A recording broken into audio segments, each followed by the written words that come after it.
was transplanted March 25th, 2013. Have a wonderful relationship with our donor family. I have some notes I'd like to read to you in just a moment, but thank God to the staff, as it was indicated before, the surgeons, the nurses, everybody in this hospital, just awesome. So, you know, I've had 3 open heart surgeries in the last 10 years. At bypass, then I had the LVAD, and then fortunately I had the heart transplant. That transplant took 15 hours. So as you can imagine, there's a lot of medications in you. And my wife used to chew me out a little bit about how I acted. I'm going, huh?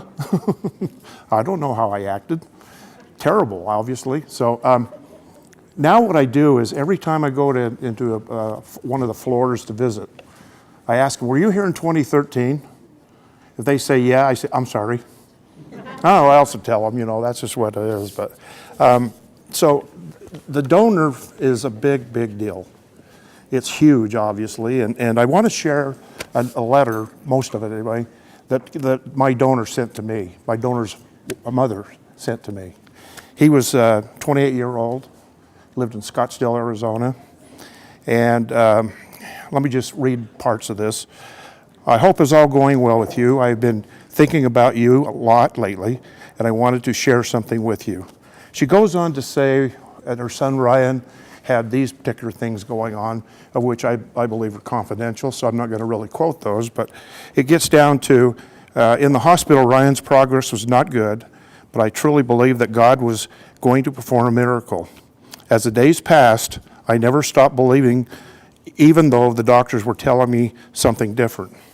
And then on March 23rd, I felt Ryan let go, her son. I was not only heartbroken, but I was very mad at God for not giving me my miracle.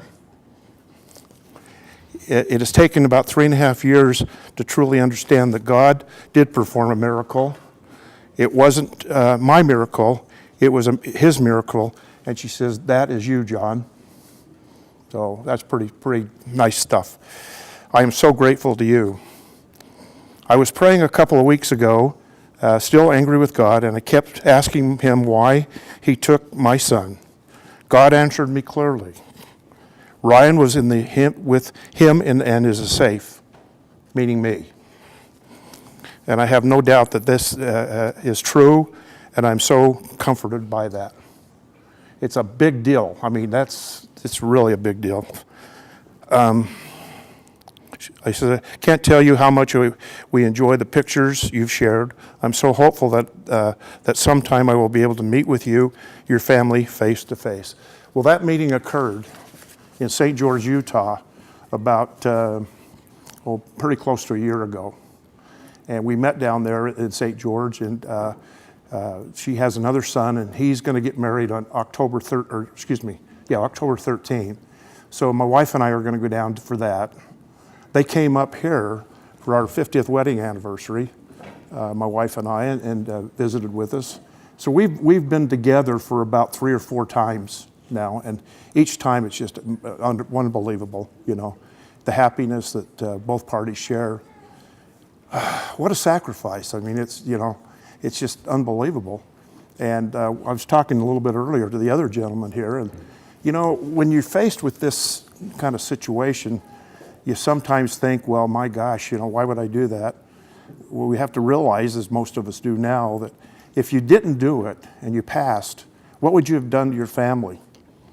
You know, your family, your friends, and all that stuff. And so it was pretty easy, and I'd rather try it, the heart transplant, rather try it and have them know that I tried, because if anything happened, that's at least what they could say. Well, Grandpa tried, so, you know. So that to me was a very important part. We have a support group here that many of us are here right now that helps with the heart transplant, LVAD, and those kinds of things. We meet every other Tuesday, and we discuss. There's about 60 of us now. I remember when there was 2 of us. About 60 of us now that get together with the caregivers, mostly the wives, which I can't agree more, that's the toughest part of anything, and go through a lot of different stuff, just talk, just have fun, and do that kind of stuff. And it's amazing how important it is that people going through the process see that those that have, gives them a lot of hope. It really, really works. It's really a great, great opportunity to share what we've gone through. They'll relate to it. And that, I can tell you right now, without a doubt, it makes them all better. It makes them all happier. So, you know, that's pretty much my story. Again, we've met with our donor family a lot, and we continue to do so. And I want to thank everybody in this room and everybody in the hospital, and thankful for all you've done. I mean, you know, the support is a big deal. So thank you very much.